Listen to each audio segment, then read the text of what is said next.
Takže, predvčerom večer som sa modlil. 148.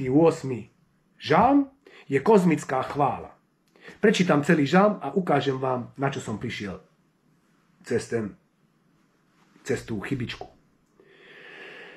Takže, aleluja, chváľte Jahveho z nebies, chváľte ho na výsostiach, chváľte ho všetci jeho anjeli, chváľte ho všetky jeho nebeské vojska, chváľte ho slnko a mesiac, chváľte ho žiarivé hviezdy, chváľte ho najvyššie nebesia a vody nad oblohou. Nech chvália meno Jahveho, lebo on rozkázal a boli stvorené, určil, aby trvali navždy, pod zákonom, ktorý trvá na veky. Chváľte Jahveho zo zeme, veľryby a morské hlbiny, blesky a krupobytie, snehy a ľady, výchor, ktorý plní jeho slovo. Všetky vrchy a pahorky, ovocné stromy a všetky cedre, divá zver a všetok domáci dobytok. Plaz tu je. Chyba. Plazy, malo byť plazy a oklinené vtáctvo. Ja som sa spravil chybu pri slove plazy. Napíšeme si slovo plazy. Áno.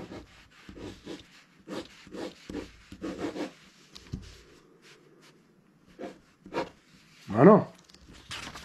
Plazy. V tom momente, keď som spravil tú chybu, ja sa ešte pozerám, toto vám hovorím, ako sa mi to zjaví. Sa pozerám ešte na to slovo plazy. Keď vezmete y z konca slova, y sa ako povie po anglicky? Nie y, ale y. Áno. Keď poviete y, to znamená čo? Prečo? Takže hneď otázka vznikla. Plazy, why, prečo plazy? Hovorím plazy, rýchle rozoberme to slovo. A kým som prešiel na začiatok žalmu, som ešte trošku rozmýšľal o tom, prečo plazy? Plaz. Čo je plaz? Had. Čo je, keď rozoberieme slovo plaz?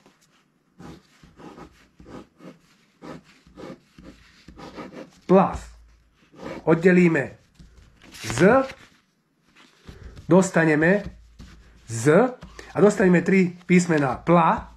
Keď ich prehodíme, dostaneme znova pál a z. Takže náš drahý Pálko je plaz. Skryté slovo plaz. Pál je z. V komente si mi Janko napísal jednu veľmi zaujímavú vec. Môžete si prečítať ten koment, ale vám to tu vysvetlím. Si vyložil moje meno.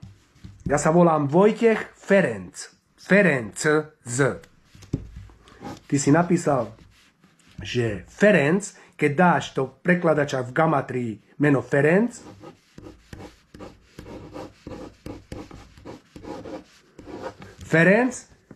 číslo, numerológia je 139, áno. Ja som ti napísal naspäť, keď si chcel prečítať koment, že ale vynechal si písmeno z konca, čo mi teraz pomohlo v tomto vysvetľovaní. Moje meno je z Ferenc z. Takže v komente mi píše, že 139 gamatria.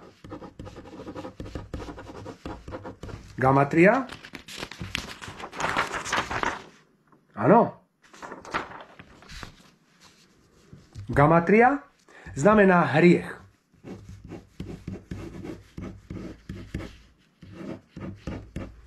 Áno, hriech. Takže, keby som sa volal tak moje meno by bolo hriech. Ale ja sa volám Ferenc z.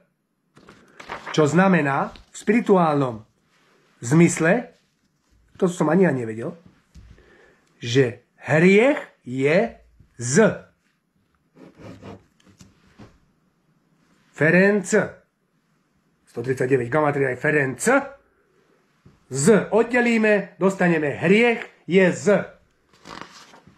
Plaz je had, pál je z, pál je had a aj z má takú formu ako had. A keď pozeráme na meno Boha a z, to je prvé a z,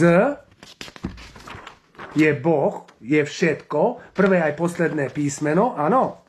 Ale väčšinou, keď rozoberieme toto, Boh je všetko. Takže Boh je plus aj mínus. Mínus je z, plus je a. Boh je a.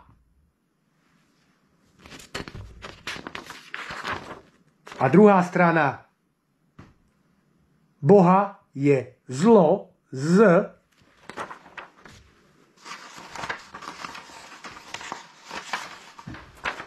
Kto je klipa? Kto je druhá strana? Pál. Kipál. Pál. Klipa. A vidíš? A v mene Palestína je po slovensky, aby si sa nesťažoval. Vieš, to tak spravil on tam hore.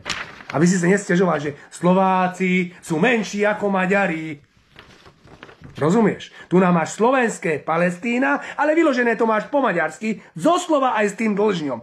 Pál a Išten. Ale aj tu nám môžeš povedať Pál a Pál, Pálko.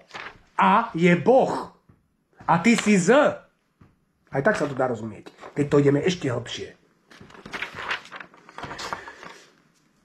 Rozumieš? Kto založil kresťanstvo? Ešte stále pochybuješ. Keď pochybuješ to, on tam hore, to všetko musím ísť pekne postupne, ideme hlboko, veľmi hlboko ideme. A keby sme rýchlo išli do hĺbky, rozumieš, keď ja potápač cvičí a ideš do hĺbky 50 metrov a hneď keby išiel do 50 metrov, tak by mohol zomrieť. Rozumieš? Tak musíme ísť pomaly. Najprv ide 10 metrov, potom 15, potom 20, potom 30, potom 40, potom 50. Rozumieš? A potom už tam 50 metrov už vie tam chodiť. Rozumieš, jak myslím? Rozumiete, čo vám tu vysvetľujem? Takže ideme roztrhať celé kresťanstvo na márne kúsky. Rozumiete? A či mi veríte, alebo nie? Môžete byť 2 miliardy kresťanov, aj tak vám dokáže tam ten hore, ktorý je nad všetkým, vo všetkom, že iba on je.